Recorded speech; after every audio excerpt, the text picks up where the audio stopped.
top of the agenda at the 2023 World Economic Forum will be how countries can work together to avoid a global recession. World leaders are gathering in Davos, Switzerland for the annual meeting amid a precarious economic landscape. Our business reporter, our business anchor here on the AM Report, Tumisang Ndlovu, is there and joins us live from Davos this morning.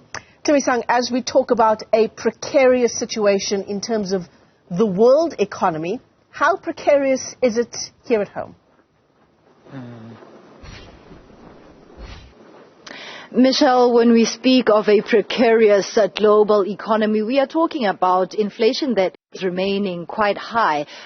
We've seen it at record levels that have not really been actualized before, and a struggle to get it down, as well as the contributing factors to that. So here we are talking about the likes of the US that are seeing an ease in inflation, currently sitting at 6.5%, which is still quite high, because essentially then the central bank there, which is the US Federal Reserve, is still going to continue raising their interest rates. And we know that the global central bank trend is that they do follow suit in how the US Fed administers their monetary policy. That discussion is going to become quite important because it translates into a rising cost of living, which has now been identified as a crisis because it is minimizing the spending power of households, which essentially fuel all economies. The reopening of China's borders has brought in some positive sentiment, but looking at the latest data from China, it is not as optimistic of a view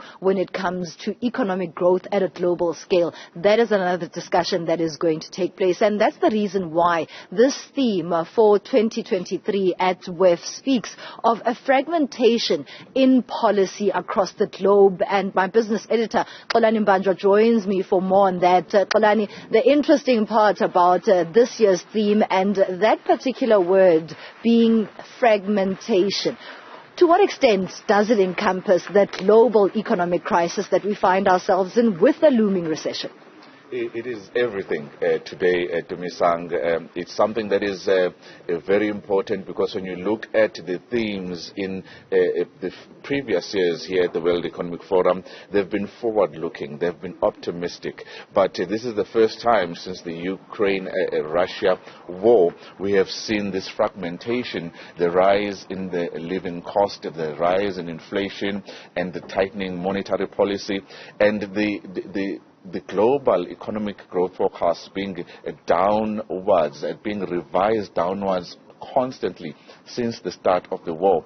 So what we are seeing is that countries are actually fragmented. There's no more cooperation, and it's quite a scary thought to see the world that we are going to. So this is quite an important discussion to be had here, because for the first time in a long time, Russia is not here because it's been banned by the World Economic Forum, but a lot of things are happening that are actually showing the world that we are headed for a recession in 2023,